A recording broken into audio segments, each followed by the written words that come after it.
کچێکی بچکۆلە ماوەیە لەمە پێش لاسایی مامۆسایەکی کردەوە خۆ دیتان چی پێکرا چۆن داوای لێبوردنی پێکرا و گڵی بۆ پێبرا بۆ مامۆساکە و چۆن بڵاو کرایەوە و خەڵک چۆن هجومی کردە سەر و چۆن قسەی پێکرد باشە بەس لاساییکردنەوە بێ سوکاتی نەچوێنی پیانە سوکاتی نەیت نەوەسفی ناشرینی کرد وابوویان نا لەو گەورەتر ئەو بچکۆلە بوو ئەوزام لەی تیرایی بوو لەو گەورەتر کە لە متەوەستە بوو قسەی بە ڕەسوڵ الله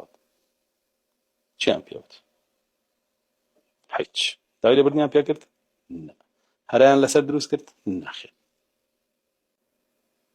هیچ ئەیتر خۆ وەسفی بە ناشرینی کرد قسەی پێوت بە دینەکەی وت بە موسڵمانانی وت بە سەحابەی وت کەسیشی چی نەوت کۆمەڵێ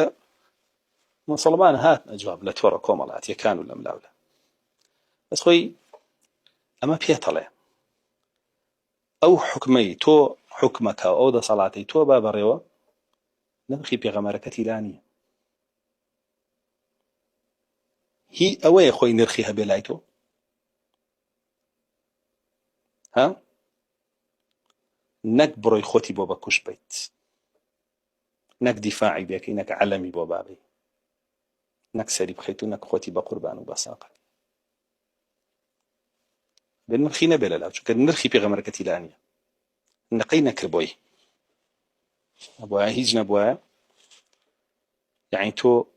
وەزارەتێکە هەیە ناوی ئەو قافە کاکە بە حساب ئەو دینەی ڕەسوڵ الله بە خەڵکە گەیەنێ وارە سەری بەهات هاتە جواب بۆ وەزارەتی پەروەردە لەسەر ئەو کچە بچووکە کە لاسایی مامۆسایەکی کردەوە هاتە جواب پێغەمبەری بە حساب 6 ملیۆن کوردی بەس ئێرە هی پارچەکانی کەژ ناڵێ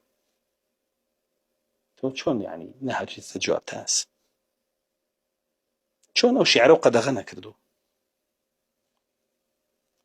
چۆن یاسات بۆ دانەنەوە تەجریمە نەکردو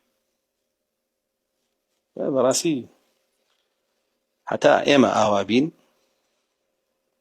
لەوە زیاتریش ئاوە هەتا زیاتریش بڕوە لەسەر خۆمانەکە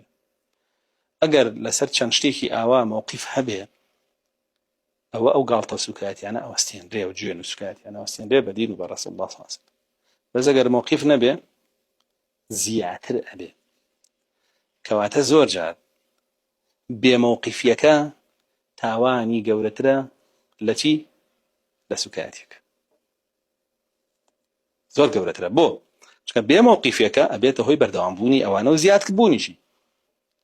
وایە نە ئەگەر مووقیفەکە هەبێ سوکاتێکە لەوێ ئاوەستێ و سنووری بۆ دەناکە ڕایتر هەرەوە ناڵێم خەڵک خۆی بیرێ بکاتەوە بزانێکە ئەو خەڵکە لەکوێیە